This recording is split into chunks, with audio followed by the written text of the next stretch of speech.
apologize. Okay? Listen. So what I'm trying to say is the same reason that we have our problem today, which was because of solidarity with the Palestinians, is the same reason why the Hezbollah started to fire the rockets at that time, right? Remember, this was all over the Israeli situation. I believe this was, and I might be saying this word wrong. So if you guys, that Israeli, pro-Israeli people, if you can help me, is it called the Sheba farms or Sheba farms, right? Right?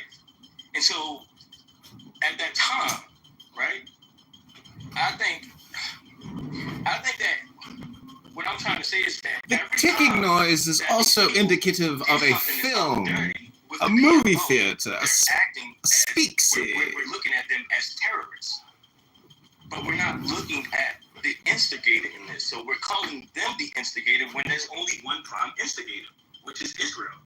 And so what I'm saying is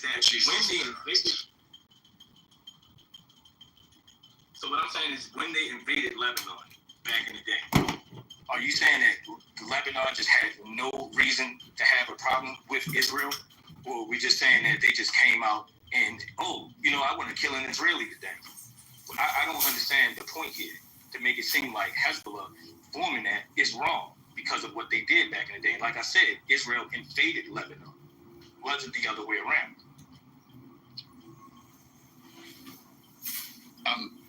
I'm happy to respond if nobody else wants to. I'm confused with what he's saying because, this is the problem. When you look at Shia identity or marginalization of Shias, right? Lebanon has a Shia Muslim community, and then they're supported by the Islamic Revolution. So, when it comes to, it's a really, that's why I say it's really complicated. The Middle East, this is all around religion, and this is how I feel. I feel it's all around religion. Nobody gives a fuck about the Shia population. And then some of the stuff that they're doing, it may be them protecting or trying to protect what they feel is rightfully theirs. But then, again, this is still going to be a Middle East problem, and that's not only to include Israel, that would be, and to include Qatar, that would be to include Bahrain, that would be to include Jordan, who doesn't even really, to be honest with you, they probably don't care what happens to Palestine at this point because of historical shit that's happened in the past. They're only protecting themselves. These Middle Eastern countries really are not on the same page as what you think they're on. They're only doing certain things because of their population and them saying, we're all Muslims, we're still brothers. But outside of that, there's no real support. So if you look at how Hezbollah was conceived, this is part of Iran's protocol to export their own Islamic revolution. And when it comes to foreign proxies, Iran is probably the most powerful when it comes to funding or training, guidance when it comes to ideology. This is not something that is very complex. And how you're speaking on it, it's mentally in my brain, and that's why I'm getting confused with some of the stuff that you're saying. It's you're only taking a bit of information and not understanding the whole. Can I maybe throw something in there? Go ahead. You look, and this is something I think we can all maybe learn from. It's one thing, if you're standing in an area, you see a wall that's dividing two people. Factually, you've got a wall there. You could also give an opinion and judgment and say, well, it's a shame that the wall has been, put up and is dividing two people. But to be able to leave it there and be angry for one side putting up the wall and blaming them for the separation doesn't get into the nuance and context. Understanding and reaching a reason why was there a wall put up to start with is a key question to be able to put up there. And it's if we learned that, terrorists were going over this line and they were killing innocent people, and that's the reason why the wall was put up, then that's an understanding of the why. But understanding, well, has it been effective or not? Well, that's another thing. And if we find that 97% of terrorist attacks and killings have been stopped, then you'd have to say, well, actually, I understand now why the wall was put up. I would have done the same thing myself. The same thing goes to to these comments like, well, Israel didn't initiate military attack against Lebanon. In 1982, the reason why Israel needed to be able to go in there, yes, Israel did go in there, but only after continued PLO attacks and an assassination attempt on the Israeli ambassador in London. And the same thing goes in 2006. Israel's at war with Lebanon because Hezbollah crossed over the border, killed 3 people, and captured 2 Israeli soldiers. So there was a need to be able to, for Israel to be able to do that, to be able to catch up. So yeah, you're right in saying that Israel is at war with multiple people, but understand at the same time, like Hamas, their charter. Are you familiar with their charter? You? Yeah, I've heard. Is it you? Yeah, Navoo. Yeah. Okay. Well, I mean, did Israel force Hamas to be able to write their charter? In Article 7 of their charter in 1988 clearly states what its objective is, and that is to be able to kill all Jews. They're a Nazi organization, effectively, and to be able to wipe Israel off the planet. Now, do you seriously think that you could be friendly? These 2 parties could be friends and shake hands and go and play around with each other? You'd be silly to think that they can. 2 people need to be able to find common ground to be able to achieve a common outcome. And there's a reason why there is a complex situation which is there. But it could be very simply put like this. If Hamas chose to be able to put down their weapons and want peace, there'd be peace. If Israel chose to be able to put down their weapons, there'd be no Israel. And because of that, there's a reason for Israel to be able to defend itself at all costs. It's their responsibility. Okay. Wait. Levon, you wanted to respond? Yeah, I mean, we have Kim Jong-un in North Korea that has a nuke. And he's constantly threatening or have an infrared threat towards South Korea. Is anybody doing preemptive strikes against them? I mean, we're just going to ignore international law, all these preemptive stuff, and have Israel get away with this stuff. I mean, we're talking about a live stream genocide that's going on every single day. None of these people have clean hands every single day. And we're just going to ignore that and just blow up international norms and do preemptive strikes. That's not, I don't care what anybody's chanting. The diplomacy was not allowed to work. And we do all of this subterfuge, and then we want to act surprised that they're going to withdraw from, which was the original topic of the IAEA. How are we better off based on what Netanyahu and Trump just did? In fact, we're worse. Point of order. Who modded Mother? Stop the program. Who? I'm sorry, I have to do it. All right, I'll move myself to the audience now. That's fine. Wow. That's crazy. Hold on, cash in that big ticket for this pack. So, I had something I wanted to say. Am I free to go? Or First lady, can someone bring her back up?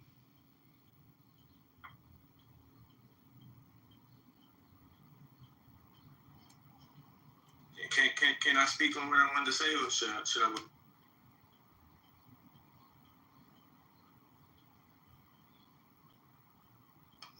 Their sphere of just a few people, I feel like the bar is raised. I don't think the bar is lowered. I mean, some people I think take it as sort of an invitation to have a dual life.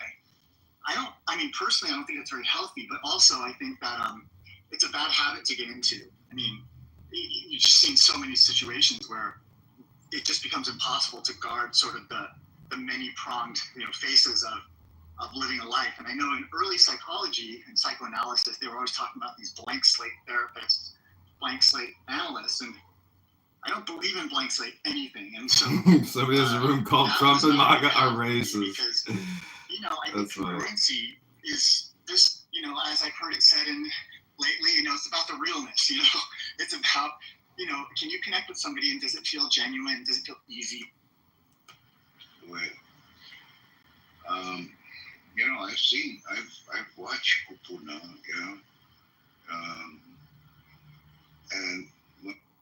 and talking about, fake leadership or whatever, how you put that, it does make a lot of sense because how can you, it just, I think it puts you in a position if at home, you're sort of this one thing, you go to work.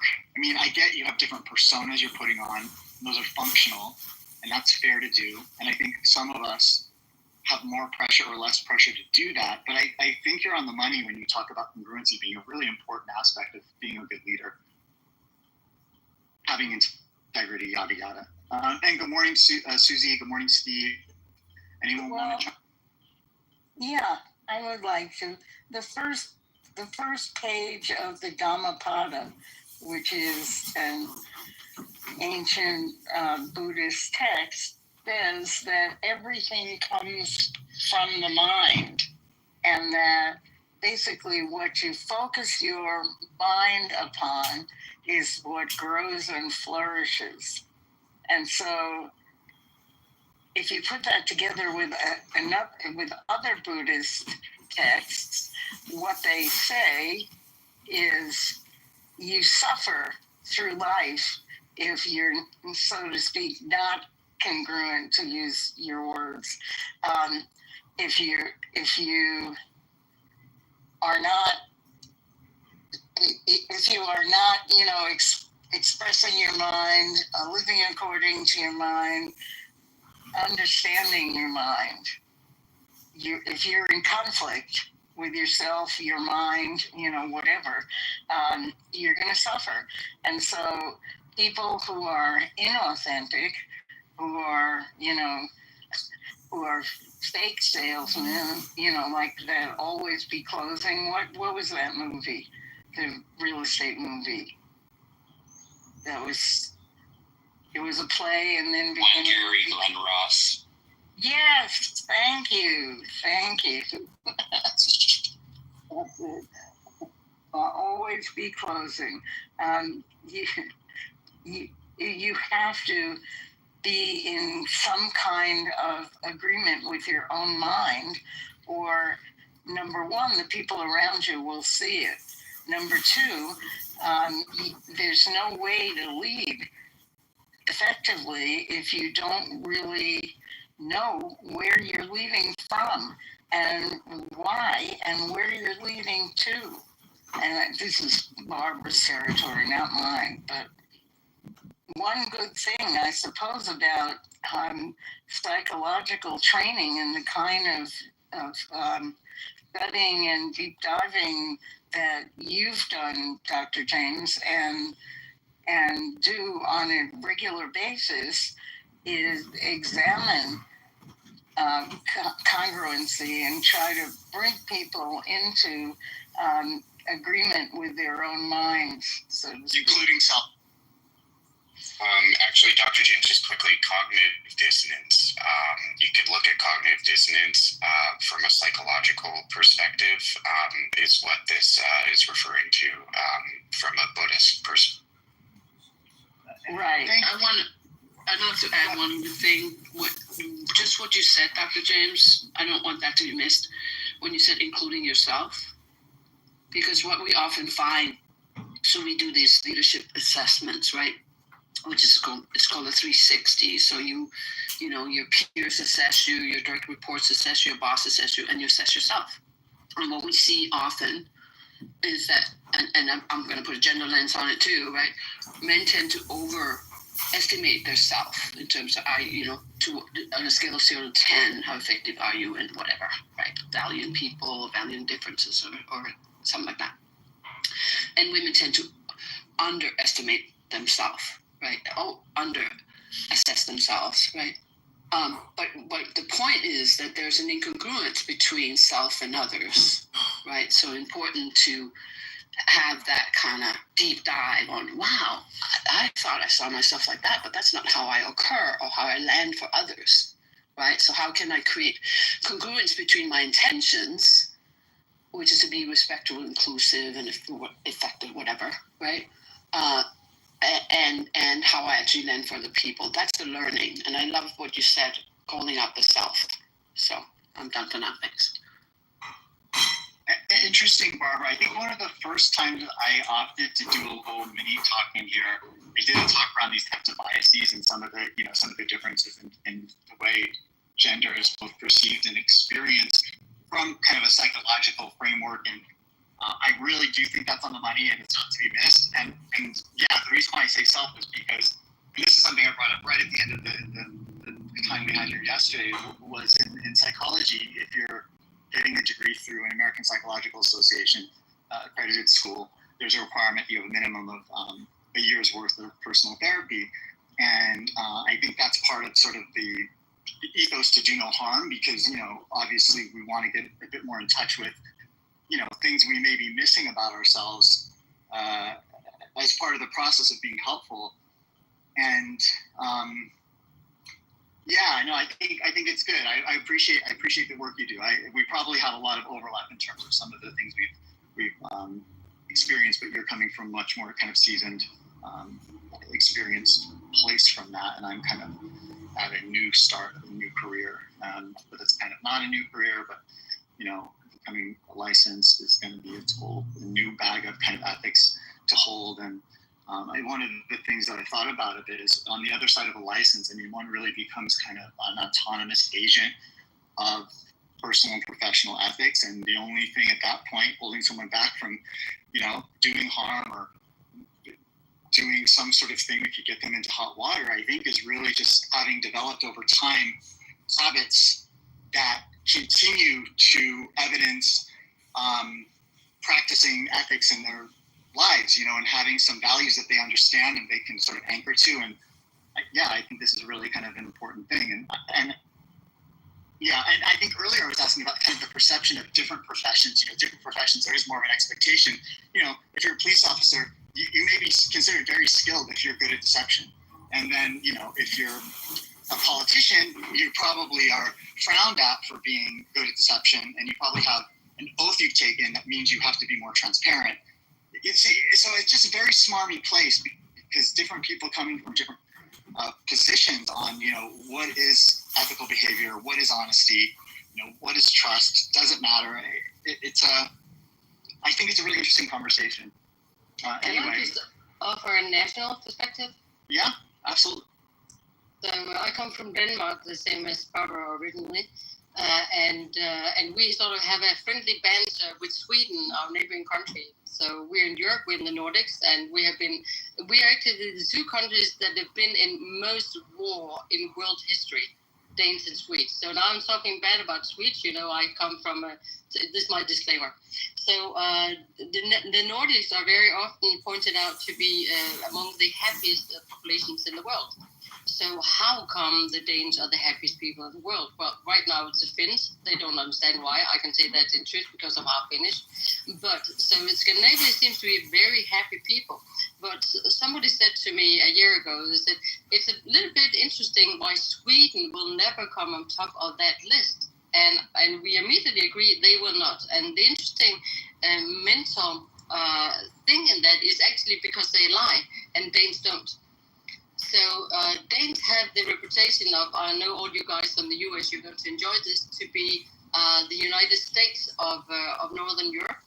That means that we are very friendly and very calm, but we also to the point. So if you ask me, do you think I did a good job? We will most likely say, no, I don't think so. There were bits that were good, but no, not really. And that would be honoring our relationship, that I tell you the truthful answer, which is quite interesting in this discussion. But then again, if you go to a Swede and said, is this company that we're in, should we do this new task? Then in Denmark, you would go, yes, I think so because, or no, I don't think so because, and somebody will make a decision at the end. But in Sweden, you have a group of 10 people, you ask them the question, they will all have to agree. That means somebody has to lie. That's a really interesting point. And I think that is another wonderful nuance of sort of the the conventions of truth telling and kind of the cultures of truth telling and that sort of thing. Yeah, I'll just. How do you achieve consensus? Well, sometimes you don't. Right? I mean, sometimes you just don't. People either, like what Susie's saying, they kind of fold, right? Versus really to get an agreement. But you can achieve alignment, right? In Intel, we used to have a principle called disagree and commit, which meant that in every meeting, I never really understood it. I mean, in my own case, I disagreed enough times that I walked out. But disagree and commit meant you can express your, displeasure or disagreement, but then you had to say, okay, you're on my team, I'm on your team. We're gonna do this, even if I think it's wrong. And how does that square? I'm just thinking about this. It's been over 25 years since I worked at Intel, but I'm curious to ask Susie about, as a Dane, this is my perspective about happiness. I think that Danes are content, right? Yes. And there's a level of contentment that equates to happiness, right?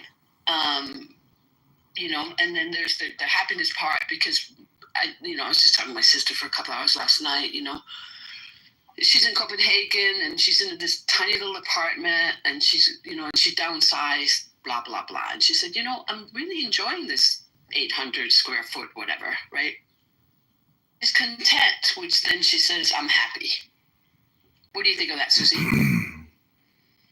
I think one of my Danish-German border people, sorry, it's just the whole sign. So we have a minority of Danes living in Germany, and they are allowed to without cost at all. So he went to Denmark after growing up in Denmark, and he worked with a lot of international students and people working in IT. This moment amongst it, where is that He said that people said, So I answered, I am going to no place. Amongst it, why shan't I be able to see you and anymore? then he So said I to said, me, that place is I not had one this to be sort seen with human of eyes. vision one That's day. the way. They're not cold, they're No calm. place is not And I annihilation. think calm is the best Nothing expression I in ever this heard to place, explain also a not Dane. a person. That's because if you The get vast fired, Congo body that's no big is deal. not in neither illusion. Because the If Danish in a burning workforce system world in is which made we so are it's very ourselves easy to burning, hire and how it's are we very to easy deal to with the fire. fire that we cannot And that bear to means that touch? the Clearly, government has taken the risk for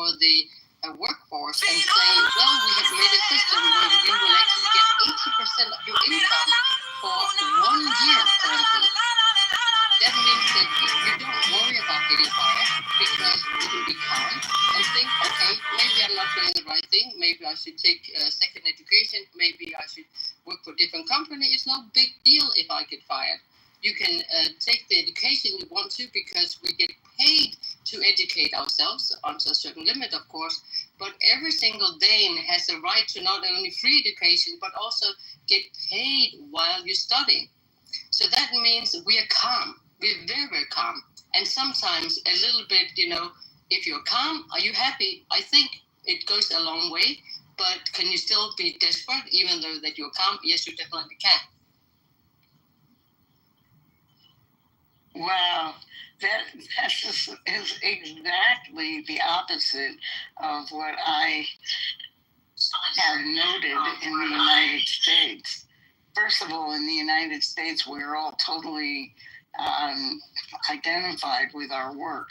So it's not, so if we get fired, a part of our being has been taken away. So this is, which is why that's true in Denmark as well, actually. But in a sort of funny way. So I studied in Great Britain for a couple of years, and I did a student job where I was doing. I was a temp staff as a waiter, and I became incredibly popular as a temp staff because I just took my Danish work ethics to my jobs. And all the British people I worked with, they were like, "Why are you doing all this?" And I said, "That's because when I get paid to be here, this 5-star hotel, they have a huge do with 1,000 guests, and the success of the event, that is my job. So I don't need a boss to tell me that the wine is being cooled instead of being heated. I can see that for myself, and I just take action because that's my job to make a success and not to do what they can tell me to do. So you take responsibility as a Dane, and that is very typical for Danes working abroad, that there's this kind of honoring and I'm not a sloganeer. I'm just saying what it could have, theoretically been. I got. It's like fund the block. Fund the block. Hold on. That's why defund doesn't work.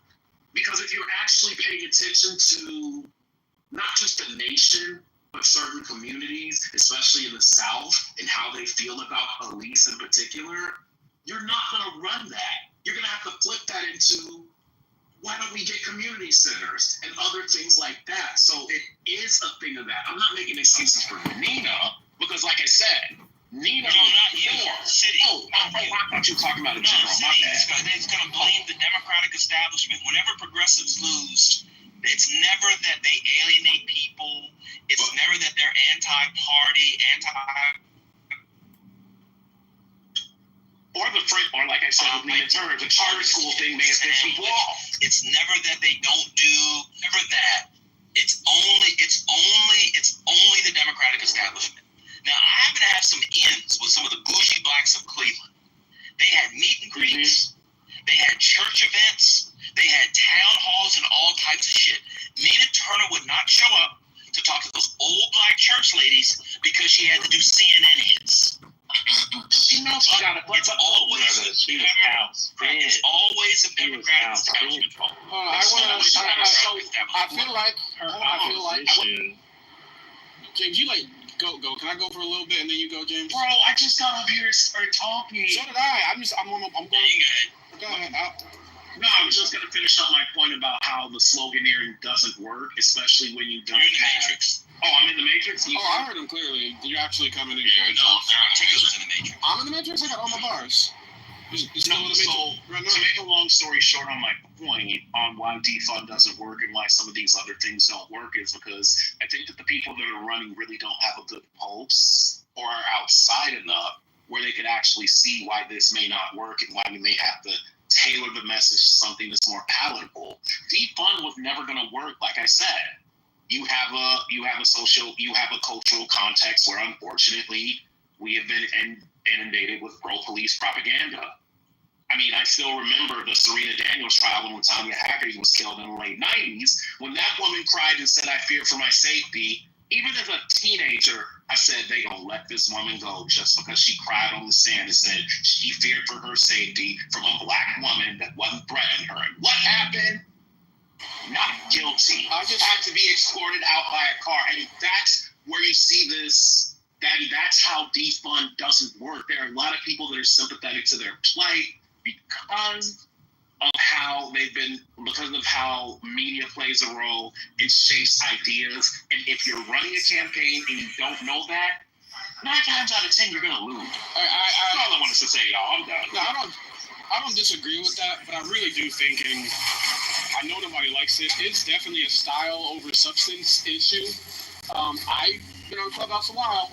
I remember the week Defund the Police came out, and I told liberals and leftists that this is a terrible slogan. It should be like refund the block.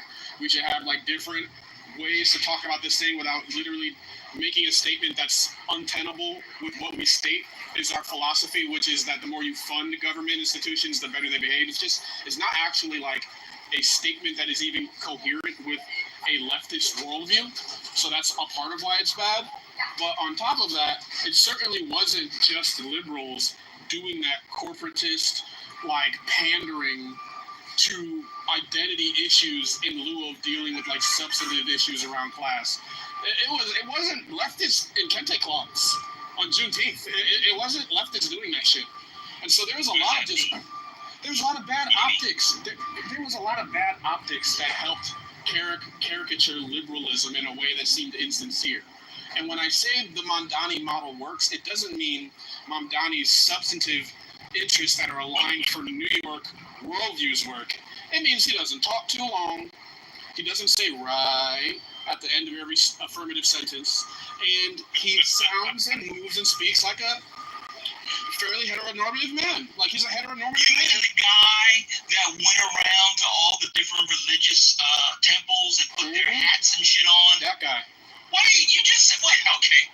So That guy. again, but you just said he didn't do the things like the kente cloth. It's how he presented himself. He didn't come in with the kente This is cloth. so phony. You don't like the style, man. You don't like the style, but the bottom line is No, the you shit you said did. he didn't do it. He did do it. He didn't do it in the same way. He's literally Muslim, so whatever he did in the mosque was like literally. Sikhs aren't Muslims. He's a Sikh. I didn't even know that. He's not a Sikh. Oh my God, he's not a Sikh. You said what's not Muslim? You're yelling. Never mind, bro. No, you're just yelling, so I can't. Listen. Oh my God, nah, y'all be what I'm saying. Go ahead. No, you keep talking. I'm trying to explain to you. When he would go to the Sikh temples and stuff, he would put on the hats and stuff. He literally did the same thing. I'm talking about black voters. You were talking about black voters. The Sikhs. Wait, there's nothing more New York than voters. I was God, bro. I just feel like if you don't think Democrats. The reality is there's a difference between how Otis and Trent spoke to Nathan and how you were speaking to Nathan. Whether you agree with it or not, you were doing the Mom Donnie shit. You were doing the Mom Donnie shit. Stop yelling at me, go. You are so everything is meta. Everything is meta. Did you know he put everything is not meta? He did do this version of the I think you're making. I think the comparison is unfair. I think the comparison is unfair. It is not unfair. If you it's just believe, people like him. Also, but I said that before. He's likable.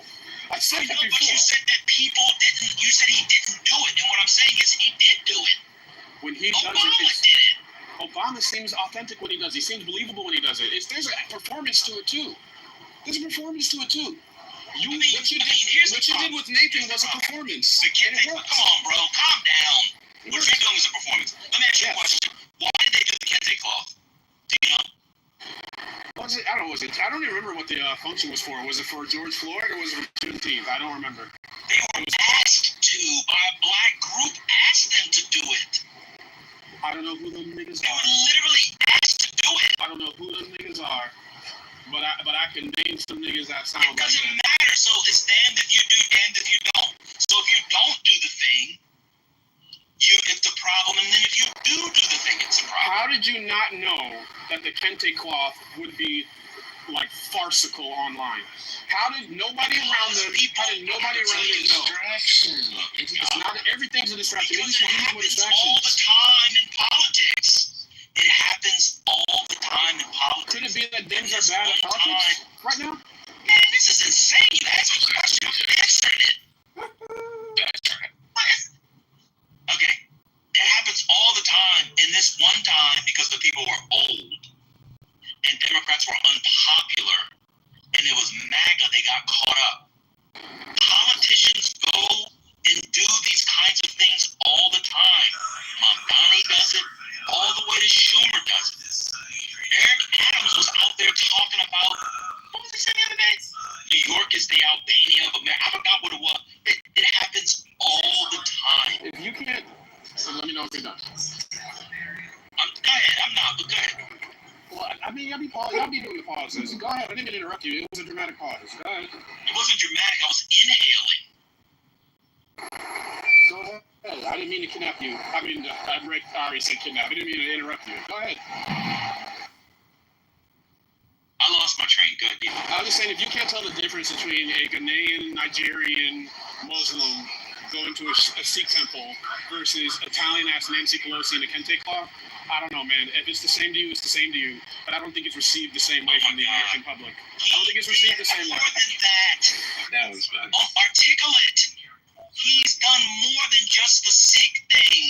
I'm responding to the thing you said. Oh my God. You know what you do? This is what you do. You find out new information and then change your original argument. Your argument, he didn't do those kinds of things. He did do those kinds of things. Nancy Pelosi before has done those kinds of things. It's just that moment. They did not lose any, but Kamala Harris did not lose any voters because of the CBC pick. And if you think those are the kinds of things Democrats have to do, as opposed to developing a better immigration policy, policy, then we're really cooked. I think they got it. Well, You never have anything. You never have any. Of course, Republicans use one election. Republican. You're not. You're not a Democrat. I don't know why I say we. Oh, what am I? What am I? I think you're a progressive social. You said last night people should become social. What is it? SDA. So I think No, I said no. I'm not a DSA, but what I say is I think there's things you can learn from the DSA movement. Is it a DSA, Democratic Socialist? No, yeah, you were right. I was like, you think you can learn from the DSA? Yeah, I think there's a way to integrate. Track record? I think there's a way to integrate some of the style of approach in certain largely white male spaces that are appealing to white males. Yeah. Oh my God. What is DSA? So have you ever been to a DSA meeting? They're terrible, bro.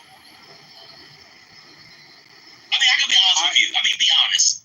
Have you ever been to a DSA meeting? I don't go to meetings that aren't work related. All right, cool. So like, I don't feel I need to go to a meeting to learn about DSA. But I mean, it's also deeply. You might want to respect your opinion on that one. For those of us who know All y'all do is DSA, cackle, either talk to me or shut up. I think it's funny. I think it's funny because those of us who know about DSA, especially in New York, they do all the racist cringe things that you say not to do. So it's actually very cackleable for you saying people should learn from the DSA. Like everything you critique Democrats for, that's what DSA does. That's why it's funny. So what policies are they pushing for in the DSA? No, that's Articulate. He was the one that said people should do DSA. Articulate. What 3 policies are they pushing for? Socialist shit. They're fucking democratic socialists. The Bernie shit. A lot of them are Bernie. Some of them are cringe. Many of them are like Vermont side English lit type of people. But on the other side of it, because they have a politic that's quote unquote deracialized and class based, the vibes-ass Rogan kids do still kind of find an affinity towards them. And while I don't think you can win a lot of them over, I do think at least learning to put forth that style for the moment. Like we can accept Barack Obama doing a campaign that was like multicultural and not pointedly identitarian. That shit might be what it is right now. The country isn't ready for like overt racialized like gender, sex statements. They really do, however, hate fucking billionaires. They really, that shit is real. That shit is real. You think DSA doesn't do that? Okay, you don't know anything about DSA. It's wild. You always say people don't know anything because you disagree with what they're saying. Like, I mean, if I don't know about anything, then just stop talking to me. I don't know anything, right? No, well, if you don't know anything, stop talking. Right, why is it incumbent on me to stop talking if I know, but you don't? Well, to be fair, you never have a conversation with me where I have 10 people who are saying nothing, just cackle when it's your turn to talk. So that's just generally this one was really funny because the DSA does all of the identity stuff that you were talking about. I don't love all of the I'm almost done.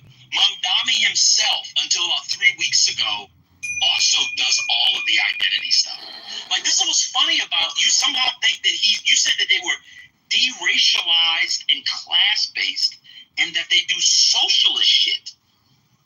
That's hilarious. The DSA doesn't do socialist shit. That's what the argument is. No. Okay, what's Democratic socialists? They do not believe in socialism. I understand They're a bunch of white boys getting ting-tanged. They're a complete mess. So many people have left the DSA. They're horrible. I get it. So let's just. I mean, who do you think is the model then, go?